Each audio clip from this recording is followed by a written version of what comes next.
রঘুনাথগঞ্জের রবীন্দ্র সদনে doctor B.R.. আম্বেদকরের জন্মজয়ন্তী পালনের কর্মসূচিতে উপস্থিত ছিলেন প্রাক্তন বিজেপি সাংসদ দিলীপ ঘোষ। এই কর্মসূচিতে বি.আর. আম্বেদকরের ছবিতে মাল্যদান করে শ্রদ্ধার্ঘ্য জানান দিলীপ ঘোষ।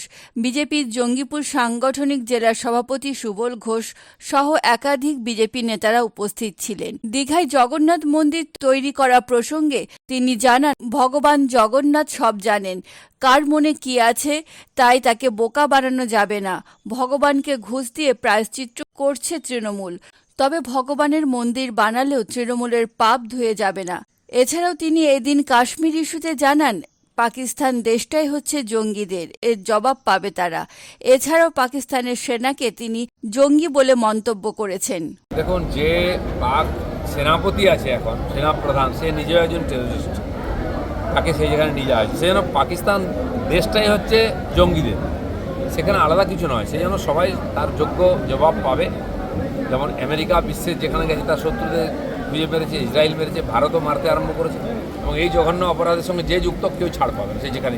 প্রমাণ এর আগেও ভারতবর্ষ দিয়েছে, মনমোহনজির আমলেও দিয়েছে, কিছু হয়নি। মোদিজি প্রমাণও পাঠিয়ে দিয়েছেন। তারপরে যে সার্জিক্যাল স্ট্রাইক করেছেন তখন বিরোধীরা তার প্রমাণ চেয়েছিল। পাকিস্তান কিন্তু প্রমাণ পেয়ে গেছে, আবার তাই হবে। মন্দিরের কথাও বলেনি, আর 500 টাকা লক্ষ্মী ভাণ্ডারের কথাও বলেনি। সবই হচ্ছে ভোটের রাজনীতি।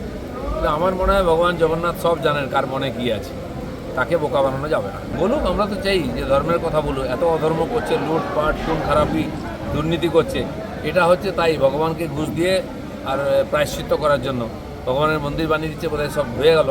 এই পাপ ধোবে না এত সবাই।